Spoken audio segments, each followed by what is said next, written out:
नहीं शासक ना एक शासन में रखते हैं रोल इतने मल्लू लोनी बರುತ್ತೆ मल्लू लोनी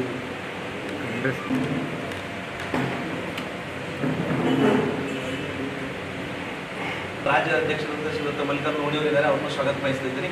ಅದ್ರ ಜೊತೆಗೆ ನಮ್ಮ ಜಿಲ್ಲಾ ಅಧ್ಯಕ್ಷರಾದ ಬಿ ಮಾಸೋಡಿ ಅವರು ಇದ್ದಾರೆ, ಅವ್ರನ್ನೂ ಸ್ವಾಗತ ಬಯಸ್ತಾ ಇದ್ದೀನಿ. ಜೊತೆಗೆ ಸಮಾಜದ ಇವತ್ತು ವಿಜಯಪುರ ಜಿಲ್ಲಾ ಗಾಣಿಗ ಸಮಾಜದ ಸಂಘದ ವತಿಯಿಂದ ಈ ಪತ್ರಿಕಾಗೋಷ್ಠಿಯನ್ನು ಕರೆದಿದ್ದಾಗಿದೆ. ಈ ಸಮಾಜದ ಅಧ್ಯಕ್ಷರು, ಮುಖಂಡರು ಹಾಗೂ ಪತ್ರಿಕಾಗೋಷ್ಠಿಗೆ ಆಗಮಿಸಿದಂಥ ಎಲ್ಲ ಪತ್ರಿಕಾ ಮಿತ್ರರಿಗೆ ವಂದನೆಗಳನ್ನು ಸಲ್ಲಿಸ್ತಾ ಇವತ್ತು ಪತ್ರಿಕಾಗೋಷ್ಠಿಯನ್ನು ಮುಕ್ತಾಯಗೊಳಿಸ್ತಾ ಇದ್ದೀವಿ. ಎಲ್ಲರಿಗೂ ಧನ್ಯವಾದಗಳು. ಗೋಷ್ಠಿಯ ಉದ್ದೇಶ ಇತ್ತೀಚಲಾಗಿ ಕರ್ನಾಟಕ ರಾಜ್ಯದ ನೂತನ ಸರ್ಕಾರದಲ್ಲಿ ಗಾಣಿಗ ಸಮಾಜಕ್ಕೆ ಪ್ರಾತಿನಿಧ್ಯವನ್ನು ಕೊಡಬೇಕು ಅಂತಕ್ಕಂಥ ವಿಷಯವನ್ನು ಇಟ್ಕೊಂಡು ಇವತ್ತು ನಾವು ಪತ್ರಿಕಾಗೋಷ್ಠಿಯನ್ನು ಆಹ್ವಾನಿಸಿದ್ದೇವೆ. ಯಾಕೆ ಈ ಮಾತನ್ನು ಹೇಳ್ತೇವೆಂದರೆ, ಕರ್ನಾಟಕ ರಾಜ್ಯಾದ್ಯಂತ ಸುಮಾರು 40ರಿಂದ 45 ಲಕ್ಷ ಜನಸಂಖ್ಯೆ ಇರತಕ್ಕಂಥ ಗಾಣಿಗ ಸಮಾಜ ಈಗಾಗಲೇ ಹಿಂದುಳಿದ ವರ್ಗಕ್ಕೆ ಸೇರಿದ್ದು ಅಂಥೇಳಿ ಸರ್ಕಾರ ಗುರುತಿಸಿ ನಮಗೆ ಸುಮಾರು ವರ್ಷಗಳಿಂದ, ಅಂದರೆ ಸ್ವತಂತ್ರ ಸಿಕ್ಕು 8 ದಶಕಗಳು, 79 ವರ್ಷ ಮುಗಿದು 80 ವರ್ಷ ಆಯಿತು. ಕಾಂಗ್ರೆಸ್ ಸರ್ಕಾರ ಬಂದಾಗಲೊಮ್ಮ ನಮ್ಮ ಸಮಾಜದವರು ಸಚಿವ ಸ್ಥಾನ ಕೊಡ್ರಿ ಅಂತೇಳಿ ಒತ್ತಾಯಿಸ್ತಾ ಬಂದಿದ್ದಾರೆ. ಆದರೂ ಇನ್ನೂವರೆಗೆ ಈಡೇರಿಲ್ಲ. ಇವತ್ತು ರಾಜ್ಯದಲ್ಲಿ 3 ಜನ ಪ್ರಭಾವಿ ಶಾಸಕರು ಕಾಂಗ್ರೆಸ್ ಪಕ್ಷದಲ್ಲಿ ನಮ್ಮವರಿದ್ದಾರೆ.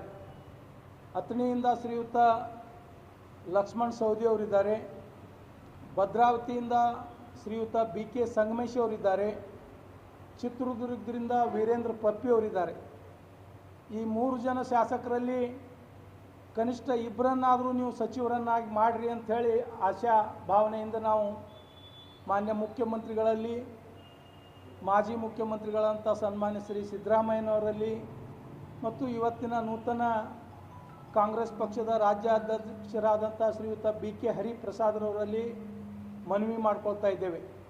ಇದರ ಜೊತೆಗೆ AICC ಅಧ್ಯಕ್ಷರಾದ ಸನ್ಮಾನ್ಯ ಶ್ರೀ ಮಲ್ಲಿಕಾರ್ಜುನ ಖರ್ಗೆ ಅವರಿಗೂ ಸಹ ನಾವು ಸುಮಾರು ವರ್ಷಗಳ ಹಿಂದೆ ಅವರನ್ನು ಭೇಟಿ ಮಾಡಿ ಈ ವಿಷಯವನ್ನು ಪ್ರಸ್ತಾಪಿಸಿದಾಗ ಮುಂದಿನ ದಿನಮಾನಗಳಿಗೆ ಸರಿಪಡಿಸ್ತೇವೆ ಅಂತಕ್ಕಂಥ ಮಾತನ್ನು ಹೇಳಿದ್ರು. ಇವತ್ತು ವಿಶೇಷವಾಗಿ ಶ್ರೀಯುತ ಲಕ್ಷ್ಮಣ್ ಸವದಿ ಅವರು ಹಿಂದೆ ಭಾರತೀಯ ಜನತಾ ಪಕ್ಷದಲ್ಲಿದ್ದಾಗ ಅವರನ್ನು ಆ ಪಕ್ಷ ಉಪಮುಖ್ಯಮಂತ್ರಿಯನ್ನಾಗಿ ಮಾಡಿತ್ತು. ಸೋತಾಗಲೂ ಸಹ ಅಂಥ ಒಬ್ಬ ಪ್ರಭಾವಿ ನಾಯಕನಿಗೆ ಕೊನೆಗೆ ಪಕ್ಷದ ಭಿನ್ನಾಭಿಪ್ರಾಯದಿಂದ ಟಿಕೆಟ್ ಕೊಡದೇ ಇರುವಾಗ ನಮ್ಮ ಪಕ್ಷದ ಇವತ್ತಿನ ಮುಖ್ಯಮಂತ್ರಿಗಳಾಗಿರ್ಬೋದು, ಮಾಜಿ ಮುಖ್ಯಮಂತ್ರಿಗಳಾದಂಥ ಸನ್ಮಾನ್ಯ ಶ್ರೀ ಸಿದ್ದರಾಮಯ್ಯನವರಾಗಿರ್ಬೋದು, ಅವರನ್ನು ಮನವೊಲಿಸಿ ನೀವು ಕಾಂಗ್ರೆಸ್ ಪಕ್ಷಕ್ಕೆ ಬರಬೇಕು, ಕಾಂಗ್ರೆಸ್ ಪಕ್ಷದಲ್ಲಿ ಮುಂದೆ ಸರ್ಕಾರ ಬಂದರೆ ನಿಮಗೆ ಒಳ್ಳೆಯ ಸ್ಥಾನಮಾನಗಳನ್ನು ಕೊಡ್ತೇವೆ ಅಂತಕ್ಕಂಥ ಭರವಸೆಯನ್ನು ಕೊಟ್ಟಿದ್ದರು. ಇವತ್ತು ಲಕ್ಷ್ಮಣ್ ಸವದಿ ಅವರು ಕಾಂಗ್ರೆಸ್ ಪಕ್ಷಕ್ಕೆ ಬರೋದರಿಂದ ಸುಮಾರು ಉತ್ತರ ಕರ್ನಾಟಕದಲ್ಲಿ 20 ಮತಕ್ಷೇತ್ರಗಳಲ್ಲಿ ಗಾಣಿಗ ಸಮಾಜದ ಮತವನ್ನು ಪಡೆದು ಕಾಂಗ್ರೆಸ್ ಪಕ್ಷದ ಶಾಸಕರು ಆಯ್ಕೆ ಆಗಲಿಕ್ಕೆ ಕಾರಣರಾಯಿತು ಅಂತಕ್ಕಂಥ ಮಾತು ಪಕ್ಷದ ನಾಯಕರೇ ಹೇಳ್ತಾರೆ.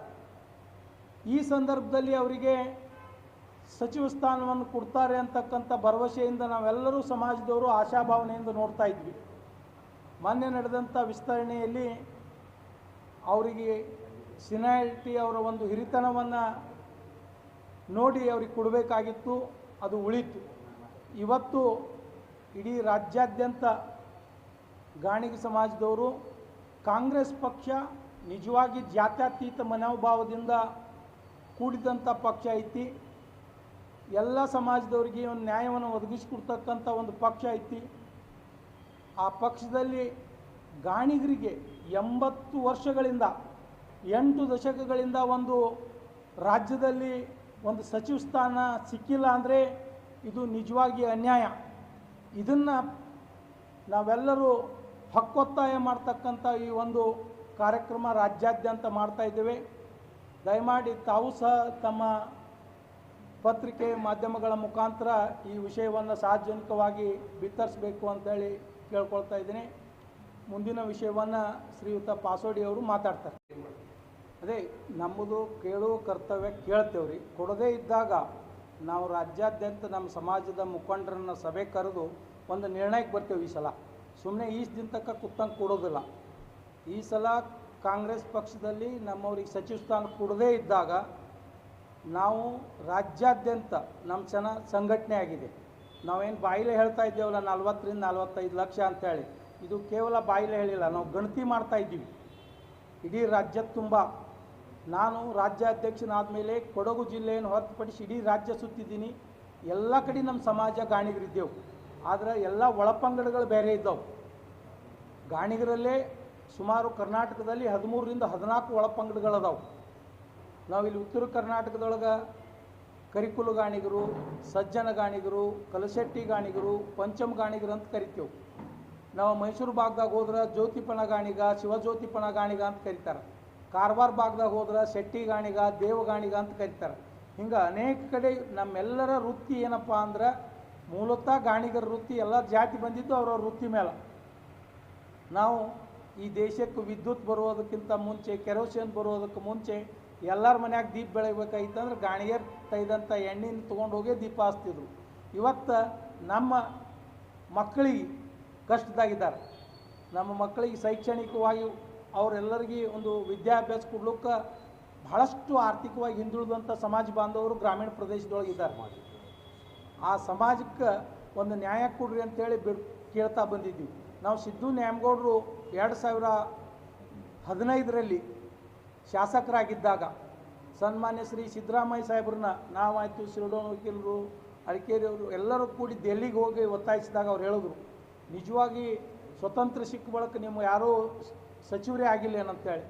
ಇಲ್ಲರಿ ಸರ್, ಕಾಂಗ್ರೆಸ್ ಪಕ್ಷದೊಳಗೆ ಭಾಳ ಜನ ಶಾಸಕರಾಗಿದ್ದಾರೆ. ನಿಮ್ಗೆ ಅದರಲ್ಲಿ ಹೇಳ್ಕೊತ ಹೋಗ್ಬೇಕಂದ್ರೆ ಒಂದು ಲಿಸ್ಟೇ ಐತಿ. ಇವತ್ತು ಎಮ್ ಸಜ್ಜನ್ ಅವರು ಬಿಜಾಪುರ ಜಿಲ್ಲೆಯನ್ನು ತೊಗೊಂಡ್ರೆ ಎಮ್ ಸಜ್ಜನ್ ಅವರಾಗಿರ್ಬೋದು, RR ಕಲ್ಲೂರವರಾಗಿರ್ಬೋದು, ಕಲಿತೂರಾಗಿರ್ಬೋದು, ಮತ್ತು ಸಿದ್ದು ನ್ಯಾಮಗೌಡರಾಗಿರ್ಬೋದು, ಮೋಹನ್ ಶೆಟ್ಟಿಯವರಾಗಿರ್ಬೋದು, ಶಾರದಾ ಮೋಹನ್ ಶೆಟ್ಟಿಯವರಾಗಿರ್ಬೋದು, ವಿ.ಆರ್. ಸುದರ್ಶನ್ ಆಗಿರ್ಬೋದು, ಪುಷ್ಪನ್, ಹಿಂಗೆ ಬಹಳಷ್ಟು ಜನರ ಲಿಸ್ಟೇ ಐತಿ. ಇವರೆಲ್ಲ ಕಾಂಗ್ರೆಸ್ ಪಕ್ಷದಿಂದ ಶಾಸಕರಾಗಿ ಹೋದಂಥವ್ರು ಅದಾರ. ಯಾರಿಗೂ ಅವಕಾಶ ಕೊಟ್ಟಿಲ್ಲ. ಮತ್ತು 80 ದಶಕಗಳಿಂದ ಒಂದು ಸಮಾಜಕ್ಕೆ, ಇಷ್ಟೊಂದು ಸಂಖ್ಯೆ ಇರ್ತಕ್ಕಂಥ ಸಮಾಜಕ್ಕೆ ಒಂದು ಸಚಿವ ಸ್ಥಾನ ಕೊಡದೇ ಇದ್ರೆ ಇವತ್ತು ನಾವೆಲ್ಲ ಭಾಷಣ ಮಾಡ್ತೇವೆ ಜಾತ್ಯತೀತ ರಾಷ್ಟ್ರ ಅಂತೇಳಿ. ಎಲ್ಲರೂ ಕ್ಯಾಬಿನೆಟ್ನಾಗ ಕೊಡಬೇಕಾಗಿತ್ತಪ್ಪ ಅಂದ್ರೆ ಆಯಾ ಧರ್ಮ, ಆಯಾ ಜಾತಿಗಳ ಅನುಗುಣವಾಗಿ ಅವರಿಗೆ ಒಂದು ಅಧಿಕಾರವನ್ನು ಕೊಡ್ತಕ್ಕಂಥ ವ್ಯವಸ್ಥೆ ರಾಜಕೀಯ ಪಕ್ಷದಲ್ಲಿ ನಾವು ನೋಡ್ತಾ ಇದ್ದೆವು. ಮತ್ತು ಈ ರೀತಿ ನೀವು ಗಾಣಿಗರನ್ನ ನಿಗ್ಲೆಕ್ಟ್ ಮಾಡೋದೇ ಆದ್ರೆ ಮುಂದಿನ ದಿನಮಾನದಾಗ ನಾವು ಏನಾದರೂ ಒಂದು ಹೊಸ ನಿರ್ಣಯ ಮಾಡಬೇಕಾಗ್ತದೆ. ಇವತ್ತು ಲಕ್ಷ್ಮಣ್ ಸವದಿ ಅವರು ಕಾಂಗ್ರೆಸ್ ಪಕ್ಷಕ್ಕೆ ಬರೋದ್ರಿಂದ ನಾವು ಹೇಳ್ತಾ ಇದ್ದೇವೆ, 20 ಪಕ್ಷ, ಕನಿಷ್ಠ ಪಕ್ಷ 20 ಶಾಸಕರು ಅವ್ರ ಬಾಯಿಂದ ಹೇಳ್ತಾ ಇದ್ದಾರೆ. ನೀವು ನೋಡ್ರಿ, ಇಲ್ಲೇ ಜೇವರ್ಗಿ ಒಳಗೆ ಹೋಗ್ರಿ ಅಜಯ್ ಸಿಂಗ್ ಅವ್ರು ಹೇಳ್ತಾರೆ, ಇಂಡಿ ಒಳಗೆ ಹೋಗ್ರಿ ಯಶವಂತರಾಯ್ ಗೌಡ್ರು ಹೇಳ್ತಾರೆ, ನೀವು ರೋಣದಾಗ ಹೋಗ್ರಿ ಅವ್ರು ಹೇಳ್ತಾರೆ, JT ಪಾಟೀಲ್ ಬೀಳ್ಗ್ಯಾಗ ಹೋಗ್ರಿ ಅವ್ರು ಹೇಳ್ತಾರೆ. ಎಲ್ಲ ಕಡೆ ನೀವು ಹೋಗಿ ಕೇಳಿದ್ರಾಯ್ತು. ಇಲ್ರಿ ಲಕ್ಷ್ಮಣ್ ಸವದಿ ಅವ್ರು ಬಂದರು, ನಿಮ್ಮ ಕಮ್ಯುನಿಟಿಯವರು ಒಂದಾಗಿ ನಮಗೆ ಮತ ಬಂದು, ನಿಮ್ಮ ಮತ ಮೊದಲು ಬರ್ತಿದ್ದಿಲ್ಲ, ಈಗ ಬಂದರು, ಮತ ಬಂದು, ಅದಕ್ಕಾಗಿ ನಾವೆಲ್ಲ ಆರಿಸಿ ಬಂದೆವು ಅಂತಕ್ಕಂಥ ಮಾತು ನಾವು ಸುಮಾರು 20 ಜನ ಶಾಸಕರು ಅವ್ರ ಬಾಯಿಂದನೇ ಹೇಳೋದನ್ನು ಕೇಳ್ತೇವೆ. ಇಷ್ಟೆಲ್ಲ ನಾವು ಶಾಸಕ ಭವನದಾಗ ಒಂದು ಸಭೆ ಕರೆದು ಈ ಎಲ್ಲ ಶಾಸಕರನ್ನು ಕರೆದಿದ್ದೆ ನಾನು. ಹಿಟ್ನಾಳ್ ಅವ್ರನ್ನ ಹಿಡ್ಕೊಂಡು ಕಿಶಿಂದ್ರೆ ಕೊಪ್ಪಳದಾಗ ಹಿಟ್ನಾಳ್ ಅವರು ಹೇಳಿದ್ರು, ಅವರು ನಾನೇನಾದರೂ ಆರಿಸಿ ಬರಬೇಕಾಗಿತ್ತಪ್ಪ ಅಂದ್ರೆ ಲಕ್ಷ್ಮಣ್ ಸವದಿ ಅಣ್ಣವ್ರು ಬರೋದ್ರಿಂದ ಆ ಸಮಾಜ ಒಗ್ಗಟ್ಟಾಗಿ ನನಗೆ ಓಟ್ ಆಗ್ತತ್ತೇಳಿ ಆ ಎಲ್ಲ 20 ಜನರಿಗೆ ಕರೆಸ್ಕಿಸಿದ್ರೆ ನಾನು ಅಲ್ಲಿ ಸನ್ಮಾನ ಮಾಡಿದಾಗ ಪ್ರತಿಯೊಬ್ಬರು ಹೇಳಿದ್ರು, ಸವದಿ ಸಾಹೇಬ್ರಿಗೆ ಕೊಟ್ಟೆ ಕೊಡ್ತಾರೆ, ಅವಕಾಶ ಐತೆ ಅಂತೇಳಿ. ಈಗ ಸಿದ್ದರಾಮಯ್ಯ ಸಾಹೇಬ್ರ ನೇತೃತ್ವ ಸರ್ಕಾರದಾಗ ಏನೋ ಒಂದು ಭಾಳಷ್ಟು ಜನ ಹಿರಿಯರಿಗೆ ಕೊಡೋದ್ರಿಂದ ಉಳಿದಿತ್ತು. ಇವತ್ತು ಯಾವುದೇ ಕಾರಣಕ್ಕೂ ಲಕ್ಷ್ಮಣ್ ಸವದಿ ಅವ್ರನ್ನ ಸಚಿವ ಸಂಪುಟದಿಂದ ಕೈ ಬಿಟ್ಟಿದ್ದೆ ಅಥವಾ ಅವ್ರನ್ನ ತಗೊಳ್ಳದೇ ಇದ್ರೆ ನಾವು ಗಾಣಿಗರು ಇಡೀ ರಾಜ್ಯಾದ್ಯಂತ ಕಾಂಗ್ರೆಸ್ ಪಕ್ಷದ ಈ ಅನ್ಯಾಯ ಯಾಕೆ ಆಗ್ತಾ ಇದೆ ಅನ್ನೋದು ಕುರಿತು ಬಹಳಷ್ಟು ಶೀಘ್ರವಾಗಿ ಚರ್ಚೆ ಮಾಡಿ ಮುಂದಿನ ಚುನಾವಣೆಗಳಲ್ಲಿ ನಾವು ಒಂದು ಬಹಳಷ್ಟು ಗಟ್ಟಿ ನಿರ್ಧಾರವನ್ನು ಮಾಡ್ತೇವೆ. ಅವ್ರು ನಮ್ಮ ಜೊತೆಗಿದ್ರೆ ಅವ್ರ ಜೊತೆ ಇರ್ತೇವೆ, ನಮ್ಮನ್ನು ಅವ್ರು ಕೈ ಬಿಟ್ಟರೆ ನಾವು ಅವ್ರನ್ನ ಕೈ ಬಿಡ್ತಕ್ಕಂಥ, ನಾನೊಬ್ಬ ಜಿಲ್ಲಾ ಕಾಂಗ್ರೆಸ್ ಅಧ್ಯಕ್ಷನಾಗಿ ಈ ಮಾತನ್ನು ಹೇಳ್ತಾ ಇದ್ದೀನಿ. ನಾವು ಪಕ್ಷದ ಅಧ್ಯಕ್ಷನೂ ನಿಜ, ಆದರೆ ನಮ್ಮ ಸಮಾಜದ ರಾಜ್ಯ ಅಧ್ಯಕ್ಷನಿರೋದ್ರಿಂದ ನಮ್ಮ ಸಮಾಜದ ಹಿರಿಯರ ಒಂದು ವಿಚಾರಗಳು ಈಗಾಗಲೇ ನಾನು 2 ದಿನಗಳ ಹಿಂದೆ ಬೆಂಗಳೂರಿನಲ್ಲಿ ಒಂದು ಸಭೆ ಕರೆದಾಗ ಮೈಸೂರು ಮಂಡ್ಯ ಭಾಗದ ಎಲ್ಲ ಹಿರಿಯರು ಬಂದು ಕಿಸಿದ್ರೆ ನಾವೇನಾದರೂ ಸಾಮೂಹಿಕವಾಗಿ ಭಾಳಷ್ಟು ಜನ ಅಲ್ಲೆಲ್ಲ ಹಿಂದುಳಿದ ವರ್ಗದ ಉಪಾಧ್ಯಕ್ಷರು ಅದಾರ, ಕಾಂಗ್ರೆಸ್ ಪಕ್ಷದಾಗ ಭಾಳ ಜನ ಉತ್ತರ ಕರ್ನಾಟಕದಾಗೆ ನಾವು ಕಮ್ಮ, ಮೈಸೂರು ಭಾಗದಾಗ ಭಾಳಷ್ಟು ಜನ ನಮ್ಮವ್ರು ಅದಾರ.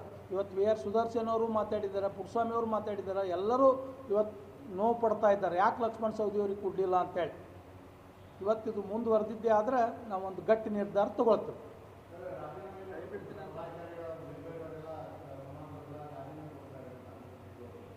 ಅದೇ ಅವರು ಈಗ ನಿನ್ನೆ ಮೊನ್ನೆ ನಾನು ಮೀಟಿಂಗ್ದೊಳಗೆ ಬೆಂಗಳೂರಿನೊಳಗೆ ಅವ್ರು ಅದನ್ನೇ ಮಾಡೋಣ ಅಂತಂದರು. ಸಂಪೂರ್ಣ ಸಚಿವ ಸಂಪುಟ ಮುಗುದಿಲ್ಲ, ಇನ್ನೂ 19 ಜನರಿಗೆ ಅವಕಾಶ ಐತಿ. 20ನೇ ತಾರೀಕಿನೊಳಗೆ ನಾವು ಮಾಡ್ತೇವೆ ನಿಮಗಂತೇಳಿ ಮುಖ್ಯಮಂತ್ರಿಗಳಾದ ಬಳಿಕ ಭರವಸೆಯನ್ನು ಕೊಟ್ಟಿದ್ದಾರೆ ಅಂತ ಹೇಳಿದ್ರು. ಅವರಿಗೆ ನಮಗೇನು ಕೊಟ್ಟಿಲ್ಲ. ನಾವು ಲಕ್ಷ್ಮಣ ಸವದಿ ಅವ್ರಿಗೆ ಕೇಳಿದಾಗ ಮಾಡ್ಬೋದು ತಡ್ರಿಪ್ಪ, ಇವೇನು ಮಾಡಬೇಡ್ರಿ ಅಂತ ಹೇಳಿದ್ದಾರೆ ನಮಗವ್ರು. ಆದರೂ ಸಮಾಜಕ್ಕೆ ಅನ್ಯಾಯ ಆಯ್ತಪ್ಪ ಅಂದ್ರೆ ನಾವೆಲ್ಲರೂ ಕೂಡಿ ನಿರ್ಧಾರ ತೊಗೊಂಡು ಎಷ್ಟು ಜನ ಅದೇವು 100ಕ್ಕೆ 75ರಷ್ಟು ಜನ ಆದರೂ ನಾವು ಮುಂದೆ ಒಂದು ಅಚಲವಾದಂಥ ನಿರ್ಧಾರ ಮಾಡ್ತೇವೆ. ಅನ್ಯಾಯ ಆಯ್ತಪ್ಪ ಅಂದ್ರೆ ಅದ್ರ ಪ್ರತಿಭಟನೆ ಮಾಡ್ತಕ್ಕಂಥದ್ದಕ್ಕೆ. ಸರ್ ಅದನ್ನೇ ಹೇಳಕತ್ತೀನಲ್ಲ, ಅದನ್ನೇ 20ನೇ ತಾರೀಕಿನವರೆಗೆ ಕಾದು ನೋಡ್ತೇವೆ. ಆ ಸಚಿವ ಸಂಪುಟದ ವಿಸ್ತರಣೆ ಸಂದರ್ಭದೊಳಗೆ ಸಮಾಜಕ್ಕೆ ಅವಕಾಶ ಕೊಡದೆ ಅನ್ಯಾಯ ಆಯ್ತಪ್ಪ ಅಂದ್ರೆ ಖಂಡಿತವಾಗಿಯೂ ಕೊಡ್ತೇವೆ. ಸರ ನಾವು ಸಮಾಜಕ್ಕೆ ಕೇಳ್ತಾ ಇದ್ದೆವು. ರವಿ ಗಾಣಿಗರ ನಮ್ಮ ಸಮಾಜದವ್ರು ಅಲ್ಲ ಸರ್. ಹಾಂ, ಈಗ ಮೂಲ ಕಾಂಗ್ರೆಸ್ಸಿಗರಿಗೆ ಮತ್ತು ಅವರಿಗೆ ಕೊಡುವಂಥ ಸಾಧ್ಯತೆಗಳು ಹೆಚ್ಚಳ.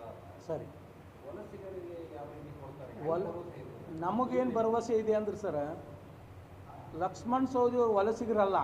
ಲಕ್ಷ್ಮಣ ಸವದಿಯವರು ಭಾರತೀಯ ಜನತಾ ಪಕ್ಷಕ್ಕೆ ರಾಜೀನಾಮೆ ಕೊಟ್ಟು ತಟಸ್ಥರಾಗಿದ್ದರು. ಒಬ್ಬ ರಾಜ್ಯ ಅಧ್ಯಕ್ಷರು ಅವರಿಗೆ ವಿಶೇಷವಾದಂಥ ಹೆಲಿಕಾಪ್ಟರ್ ಕೊಟ್ಟು ಅವರಿಗೆ ಆಹ್ವಾನ ಮಾಡಿಕೊಂಡು ಕರೆಸ್ಕೊಂಡು ಅವ್ರ ಜೊತೆ ಮಾತುಕತೆ ಮಾಡಿ ಅವ್ರನ್ನ ಪಕ್ಷಕ್ಕೆ ತೊಗೊಂಡಿದ್ದಾರೆ. ತಾವಾಗೆ ಅವ್ರು ಬಂದಿಲ್ಲ. ತಮಗೆಲ್ಲ ಅದು ಗೊತ್ತೈತೆ, ಅವತ್ತು ತಾವೆಲ್ಲ ಮೀಡಿಯಾದಾಗ ಇದನ್ನೆಲ್ಲ ಬರೆದಿದ್ದೀರಿ. ಲಕ್ಷ್ಮಣ ಸವದಿ ಅವರಿಗೆ ಕಾಂಗ್ರೆಸ್ ಪಕ್ಷದ ಅಂದಿನ ಮುಖ್ಯಮಂತ್ರಿಗಳಾದಂಥ ಸಿದ್ದರಾಮಯ್ಯ ಸಾಹೇಬರಾಗಿರ್ಬೋದು, ಅಂದಿನ ರಾಜ್ಯಾಧ್ಯಕ್ಷರಾದಂಥ ಶ್ರೀಯುತ ಡಿ ಕೆ ಶಿವಕುಮಾರ್ ಸಾಹೇಬರಾಗಿರ್ಬೋದು, ಅವರಿಗೆ ದೂರವಾಣಿ ಮುಖಾಂತರ ಮಾತಾಡಿದ್ರು. ಮೊದಲ ಅಲ್ಲಿ ಶ್ರೀಮತಿ ಲಕ್ಷ್ಮೀ ಹೆಬ್ಬಾಳ್ಕರ್ ಅವರು ಹೋಗಿ ಅವ್ರಿಗೆ ಮಾತಾಡಿ ವಿಶೇಷ ಹೆಲಿಕಾಪ್ಟರ್ ಕರೆಸಿ ಅವ್ರನ್ನ ಬೆಂಗಳೂರು ಕರೆಸ್ಕೊಂಡು ಅವ್ರ ಜೊತೆ ಮಾತುಕತೆ ಮಾಡೋದು. ನಿಮಗೆ ಮಂತ್ರಿ ಕೊಡ್ತೀವಿ ಅವತ್ತು ಅವ್ರು ಹೇಳಿದಾಗ, ಮಂತ್ರಿ ಕುಡಿದು ಬಿಡೋದು ಆಮೇಲೆ ನೋಡಕತ್ರಿ, ನನ್ನ ಕಾನ್ಸ್ಟಿಟ್ಯೂನ್ಸಿ ಒಳಗೆ ಕೆಲಸಗಳನ್ನು ನೀವು ಮಾಡಿ ಕೊಡೋಕ್ಕೆ ಪ್ರಯಾರಿಟಿ ಕೊಡ್ತಿದ್ರಪ್ಪ ಅಂದ್ರೆ ನಾನು ನಿಮ್ಮ ಪಕ್ಷಕ್ಕೆ ಜಾಯ್ನ್ ಆಗ್ತೀನಿ ಅಂತೇಳಿ ನಾನು ಕಂಡೀಷನ್ ಆಗಿದ್ದೀನಿ ಅಂತ ಅವರೇ ಸಾರ್ವಜನಿಕವಾಗಿ ಹೇಳಿದ್ದೀನಿ ಅಂತ ಹೇಳಿದ್ದಾರೆ. ಹೀಗಿದ್ದಾಗ ವಲಸಿಗರಂತ ಅವ್ರನ್ನ ಕರೆಯೋದಕ್ಕಿಂತ ನೀವು ಪಕ್ಷಕ್ಕೆ ಅನುಕೂಲ ಆಗ್ತದಂತ ಅವ್ರನ್ನ ಸ್ವಾಗತ ಮಾಡ್ಕೊಂಡಿದ್ದೀರಿ. ಅದು ಆಗಿದೆ. ಅದಕ್ಕೆ ಅವ್ರಿಗೆ ಅವಕಾಶ ಮಾಡಿಕೊಡ್ರಿ. ಸೀನಿಯರ್ ಅದಾರ. ಆ ಪಕ್ಷ ಅವ್ರನ್ನ ಸೋತರು ಉಪಮುಖ್ಯಮಂತ್ರಿಯನ್ನು ಮಾಡ್ತು. ಯಾಕೆ ಮಾಡ್ತು? ಒಬ್ಬ ಸಂಘಟನಾ ಚತುರದನ, ಇವನನ್ನು ಪಕ್ಷದೊಳಗೆ ಒಂದು ಉನ್ನತ ಸ್ಥಾನ ಕೊಟ್ಟರು ಪಕ್ಷ ಸಂಘಟನೆ ಆಗ್ತದೆ ಮಾಡಿದ್ರು. ಹಾಗಾದರೆ ಕಾಂಗ್ರೆಸ್ ನಿಮಗೆ ಅನಿವಾರ್ಯ ಅಲ್ಲ? ಕಾಂಗ್ರೆಸ್ ಅನಿವಾರ್ಯ ಅಲ್ಲ ಸರ್. ಲಕ್ಷ್ಮಣ ಸವದಿ ಅವರಿಗೆ ಆಯಿತು, ಗಾಣಿಗ ಸಮಾಜಕ್ಕಾಯಿತು. ವೈಯಕ್ತಿಕ ಮಲ್ಲು ಲೋಣಿಯವರಿಗೆ ಕಾಂಗ್ರೆಸ್ ಇರ್ಬೋದು, ಬಟ್ ಗಾಣಿಗ ಸಮಾಜಕ್ಕೆ ಯಾವುದೇ ಒಂದು ಪಕ್ಷ ಅನಿವಾರ್ಯ ಆಗೋದಿಲ್ಲ. ಪಕ್ಷದೊಳಗೆ ಸ್ಥಾನಮಾನಗಳು ಕೊಟ್ಟರೆ ಅದನ್ನು ಸಮಾಜಗಳು ಮೆಚ್ಕೊಂಡು ಆ ಪಕ್ಷದ ಜೊತೆಗಿರ್ತಾರೆ. ಆ ಪಕ್ಷ ಆ ಸಮಾಜವನ್ನು ಕಡೆಗಣಿಸ್ಕೋತ ಹೊಂಟಪ್ಪ ಅಂದ್ರೆ ಆಟೋಮೆಟಿಕ್ಕಾಗಿ ನಾವು ಪಕ್ಷದಾಗಿರ್ತಕ್ಕಂಥ ಹಿರಿಯರು ಕೂತ್ಕೊಂಡು ಕಿಸಿಂದ್ರೆ ನೀವು ಈ ಪಕ್ಷಕ್ಕೆ ಬೆಂಬಲ ಮಾಡಿರಿ ಅಂತಂದ್ರೂ ಜನ ಮಾಡೋದಿಲ್ಲ. ಯಾಕೆ ಮಾಡೋದಿಲ್ಲ? ಏನು ಕೊಟ್ಟಿದ್ದೀರಿ ಕಾಂಗ್ರೆಸ್ ಪಕ್ಷ, ಎದಕ್ಕೆ ನೀವು ಅಲ್ಲಿ ಇರ್ತೀರಿ ಅಂತ ಇವತ್ತು ಚಾಲೂ ಆಗ್ಯಾವ ನಮಗೆ ಕೇಳೋಕೆ. ನಮಗೆ ದಿನ ಫೋನ್ ಹಚ್ಕಿಸಿಂದ್ರೆ ಯಾಕೆ ಪ್ರೆಸ್ ಮೀಟ್ ಮಾಡ್ತೀರಿ, ನಿಮ್ಗೇನೂ ಕೊಡಂಗಿಲ್ಲ ಅವರು.